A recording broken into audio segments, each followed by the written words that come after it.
दूसरा दौर आया। जब 3 बरस गुजर गए, एक जमात तैयार हो गई। उसके बाद अल्लाह ताला ने नबी पाक अलैहिस्सलाम से पर सूरह शुअरा की आयत व अंदिर अशीरतकल अक़रबीन नाजिल फरमाई और खुदाबंद ताला का हुक्म हुआ कि ऐ महबूब अब अपने करीबी खानदान वालों को अल्लाह से डराइए।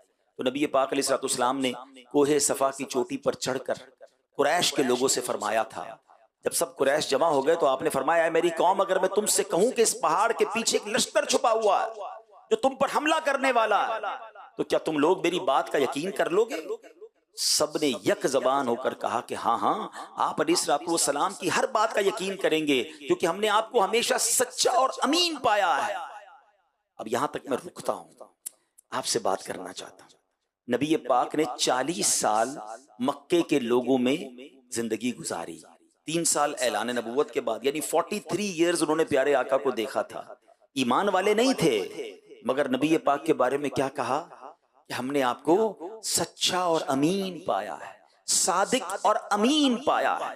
नबी पाक ने किरदार ऐसा पेश किया कि लोग आपको सच्चा और अमीन मानते थे।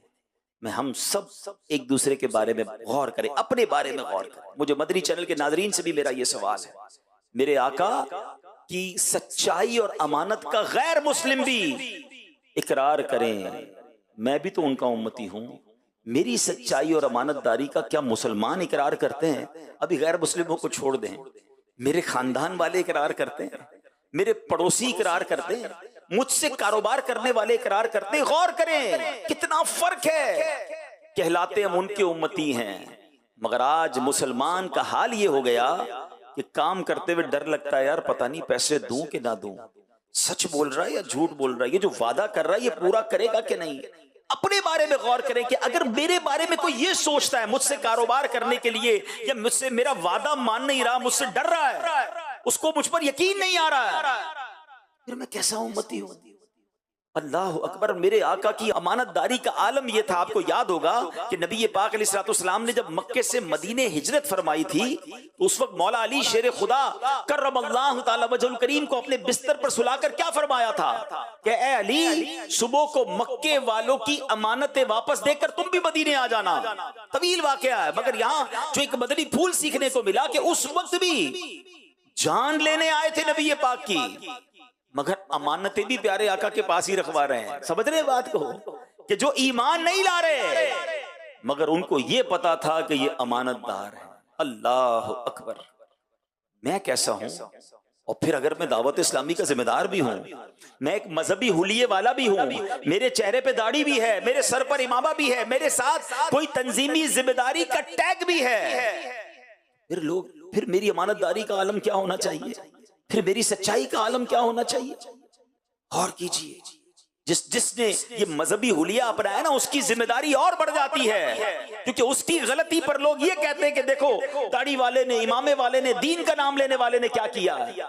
आप सिर्फ अपने आप से नाराज नहीं करते किसी को, फिर लोग मजहब और दीन और सुन्नियत से नाराज हो सकते हैं। तो खुदारा मेरे प्यारे इस्लामी भाई, अमीन और सादिक नबी के उम्मती हैं तो हमारे अंदर भी ये औसाफ होने चाहिए। मगर ऐसे प्यारे आका जब फरमा रहे हैं अपने ही खानदान वालों को, ये वो लोग थे जो आपकी सच्चाई और अमानतदारी का दुनिया भर में उनका डंका था, इकरार था।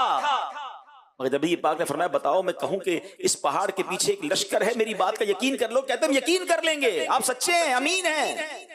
अब नबी पाक ने अल्लाह की तरफ बुलाया। आपने फरमाया कि अगर मैं तुम लोगों को अज़ाब इलाही से डरा रहा हूं, अगर तुम लोग ईमान ना लाओगे तो अज़ाब इलाही उतर पड़ेगा, अल्लाह पर ईमान ले आओ। ये सुनकर खानदान वाले, क्लोज रिलेटिव्स, वो नबी पाक से नाराज होने लगे। प्यारे आका का चचा, अब होते बताया ना चचा से कितना प्यार होता है, कितना क्लोजनेस होती है। अबू लहब चचा था, सख्त नाराज हो गया, ऑल फॉल बकने लगा और सब लोग चले गए। नबी पाक की शान में गुस्ताखियां की, बात ना मानी।